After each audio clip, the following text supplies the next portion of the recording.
তো আসসালামু আলাইকুম বন্ধুরা, কেমন আছো? আশা করি তোমরা সকলে ভালো আছেন। চলো ভিডিও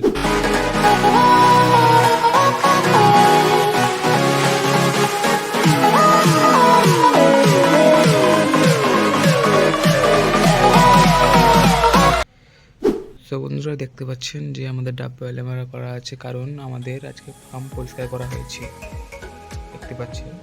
আর এখানে আমাদের ইঁদুর মামা এখানে গর্ত খুলে দিয়েছে, সেটা বড় কথা না। ইঁদুর মামাকে আমরা মারবো, প্লিজ দেখি ইঁদুর মামা কোনখান থেকে গর্ত করেছিল।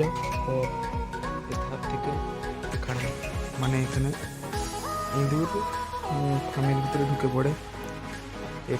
ইঁদুর ঢুকলে মুরগিদের প্রচুর ক্ষতি হবে। ইঁদুরের ঢোকার জায়গাকে বন্ধ করতে হবে। আর আমাদের কাল পরশু করে বালি পড়বে এখানে, কারণ অনেকটা ডাউন হয়ে গেছে। এখনটা গরম, সব ঝুল ঝুল ঝাড়তে হবে। তারপর ডাব্বা যেভাবে তারা বেড়াতে পারছেন সব খুলে রোদে দিতে হবে আর শুকাতে হবে। আর এখানে পানির ডাব্বা শুকানোর জন্য রোদে দেওয়া হয়েছে। তারপর খাবারের ডাব্বা শুকাতে রোদে দেওয়া। আর অনেক কাজ আছে, যতটা হবে আস্তে আস্তে দেখাবো।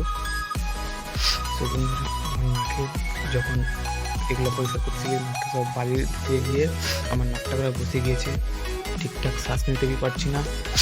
নাকটা এত বসে গেছে, সর্দি হবে মনে হচ্ছে, কিছু করার নেই। আর এই সাইডে সাইডে সব ইঁদুর কিন্তু ঘাসগুলা ফেঁকে দিয়েছে। ইঁদুর প্রচুর আমাদের ফার্মে উৎপাত করতেছে, ইঁদুর মামাকে মারতে হবে, নাহলে কিছু করার নেই। এই সবে আবার ঘাস ঢুকাতে হবে। আর দিতেই হবে, কালকে এসে হবে। আর আমি ডেলি ভিডিও দিতে পারবো না, কারণ আমি স্কুল যাই।